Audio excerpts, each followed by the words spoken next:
Hello, friends. Today we're going to talk about one of the biggest lies humanity has ever been told. Yes, a really big lie. In the 20th century, we were told that humanity's greatest problem was overpopulation.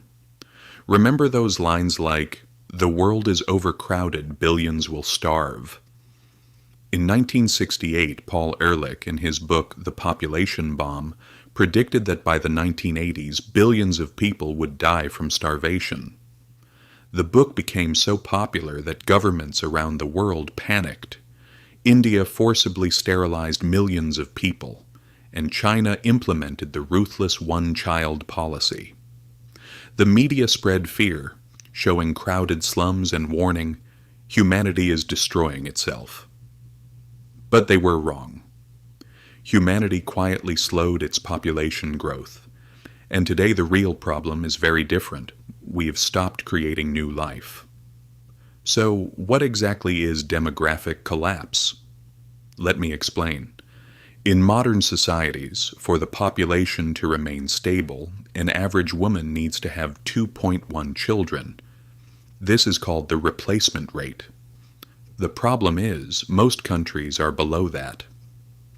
In the US, it's 1.6, in Germany 1.3, and in Italy and Spain 1.2, meaning populations are slowly shrinking. The most serious example is East Asia. South Korea in 2024 dropped its fertility rate to 0.72. Now imagine this. In just 3 generations, the population will shrink by 96%.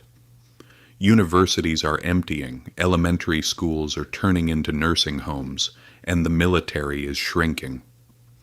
China is on the same path but 10 years behind. In 2023, its population decreased by 2 million, and the fertility rate fell to around 1.0. China's problem is more complicated. The young population is declining rapidly.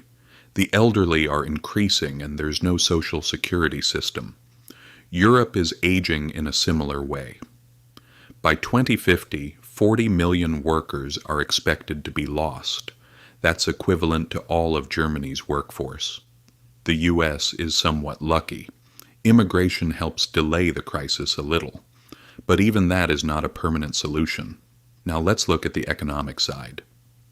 Friends, this collapse is serious and has ripple effects. 1. Pension systems. In the past, there were 42 workers for every retiree. Today in Europe, it's down to 3, and by 2050, it will drop to 2. Young people will be crushed by taxes, and intergenerational debt will rise. This is what you can call a demographic death spiral. 2. Real estate. Home values are falling because there are fewer buyers. Japan is a prime example. 9 million vacant homes. In rural areas, you can sometimes even get a house for free. The middle class's savings, once a safe investment in property, are slowly evaporating. 3. Innovation and the economy. Older populations take fewer risks. New companies aren't founded. Technology advances slowly. Japan has experienced this for 20 years. Its largest tech companies remain the same. The economy is like a museum. Beautiful, but stagnant. 4. Debt markets and finance. If populations shrink, future tax revenues drop. Governments and companies can't repay debt. The assumption of endless growth is no longer valid. Think about it. You can automate with robots, but robots don't consume. You can have a factory with 1,000 robots, but who will buy the products? Economies run on consumption, not just production. Governments aren't doing nothing, but results are limited. Child incentives. South Korea spent $200 billion. Hungary offers lifetime tax exemptions for women with 4 children.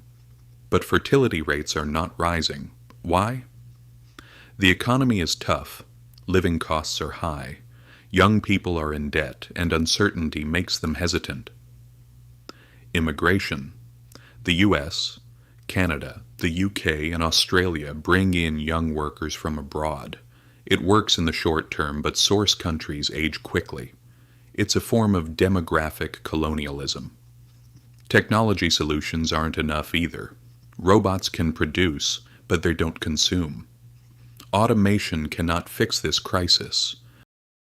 The main struggle of the 21st century will be over young populations. Winners. The U.S. remains relatively strong due to immigration in large generations. Losers, China and Europe. China is aging rapidly and has no social security system. Europe is safe and wealthy, but its population is shrinking like a museum. Globally, talent wars are starting. Countries will offer citizenship, tax breaks, and bonuses to attract young people. Japan and China may lose this battle due to cultural resistance. In conclusion, friends, humanity has stopped expanding. A managed decline is beginning. This may be good for the environment. Less carbon, more nature. But our economic systems aren't ready. Debt, pensions, real estate, and innovation are all at risk. The coming years will be shaped by young populations and demographic strategies. This isn't just a matter of economy or population. It's about who will build our future. Thank you for watching. If you like this content, don't forget to subscribe.